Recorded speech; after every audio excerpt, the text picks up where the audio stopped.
Le matin, je me réveille avec des douleurs à la mâchoire. Cécile se réveille chaque matin avec les dents serrées. Elle ressent des douleurs dans la mâchoire, devant les oreilles et même à la tête. Elle a pris conscience depuis quelques mois qu'elle se réveille chaque matin avec les dents serrées et parfois aussi pendant la journée. Elle ressent aussi des douleurs pour mastiquer au petit déjeuner. Après avoir consulté son médecin traitant, celui-ci l'a adressée vers un orthophoniste. Que ressent vraiment Cécile ? Cécile est étudiante, elle est jeune, en bonne santé, mais elle est stressée. Révision, stage, travail à temps partiel pour financer ses études génèrent des inquiétudes. Les plaintes de Cécile. Lorsqu'elle voit son médecin traitant, Cécile a encore du mal à expliquer ce qu'elle ressent. Elle a remarqué que ses dents étaient presque toujours serrées lors de réveils nocturnes et chaque matin. Au petit déjeuner, elle sent que sa mâchoire est rouillée les premières minutes. Régulièrement, elle perçoit des douleurs en mastiquant ses tartines. Parfois, ça claque sous son oreille. Le médecin examine la bouche et la mâchoire. Il lui fait ouvrir plusieurs fois la bouche en plaçant ses doigts le long de sa mâchoire sous les oreilles. Il examine aussi ses oreilles, sa nuque et presse ses doigts sur la face pour vérifier les sinus. Tout semble normal, il la rassure. Cela ne nécessite pas d'examen complémentaire comme une radio. En revanche, quand il a appuyé sous le menton, le plancher buccal, Cécile a pris conscience que c'était une zone sensible. Il l'interroge également sur son parcours médical. A-t-elle eu des soins dentaires ou orthophoniques ? A-t-elle eu un choc ou un accident récent ? A-t-elle des raisons de stresser actuellement ? Les autres signes. Cette consultation révèle finalement de réelles tensions et surtout d'autres conséquences probablement liées. Des maux de tête fréquents, parfois en fin de nuit, et des difficultés de concentration, en particulier au niveau visuel.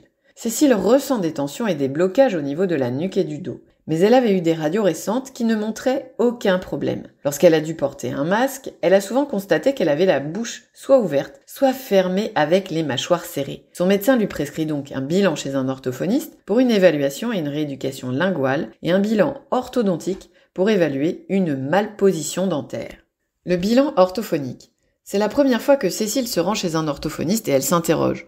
Pourquoi consulter ce professionnel ? Elle n'a jamais eu de troubles du langage ou de remarques sur son articulation. Le bilan se déroule de manière assez similaire au rendez-vous avec le médecin traitant. En revanche, l'orthophoniste fait des tests supplémentaires. Il évalue son articulation, sa respiration et sa posture générale. Du côté de la bouche, le professionnel montre à Cécile d'autres signes de serrage. Traces de légères morsures sur les joues et la langue toute dentelée sur les bords, témoignant de l'appui fort et quasi constant contre les dents.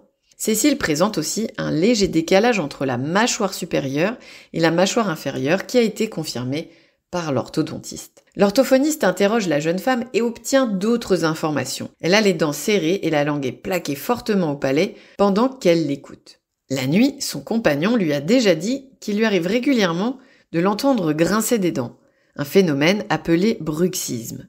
Enfin, la patiente est invitée à avaler plusieurs fois de l'eau et un biscuit. Il s'avère que là encore, sa langue exerce une pression et que le biscuit est peu mastiqué. Le diagnostic. Les bilans médicaux, orthodontiques et orthophoniques mettent en évidence des raisons mécaniques aux troubles de Cécile. Elle doit apprendre à positionner sa langue au repos, sans tension, à mastiquer des deux côtés et à avaler sans exercer de force sur ses dents, ni contracter les lèvres et le menton. Ce bilan est aussi l'occasion d'apprendre que les dents ne doivent jamais se toucher, sauf pour mastiquer et avaler. Il est important d'établir des habitudes moins nocives en journée qui se généraliseront ensuite la nuit. Peut-on encore faire plus pour Cécile ? L'orthophoniste ne pourra pas prendre en charge les sources de stress de sa patiente. En revanche, il pourra l'aider à mieux repérer et anticiper les facteurs qui favorisent les tensions. De plus, son travail peut être complété et facilité par d'autres interventions. Selon les conclusions de son bilan et les plaintes de ses patients, l'orthophoniste peut ainsi recommander une consultation auprès d'un ostéopathe. Dans le cas de Cécile, son orthodontiste a déjà proposé de porter des gouttières. Appareil souple et amovible, la gouttière se porte en général la nuit et quelques heures par jour afin de favoriser le relâchement de la mâchoire et le bon positionnement lingual. Les adultes et les enfants souffrant de serrage ne sont pas rares. Il existe plusieurs approches pour les soulager et les corriger. Le bilan orthophonique reste cependant incontournable car il permet l'évaluation de toutes les fonctions oro-myofaciales.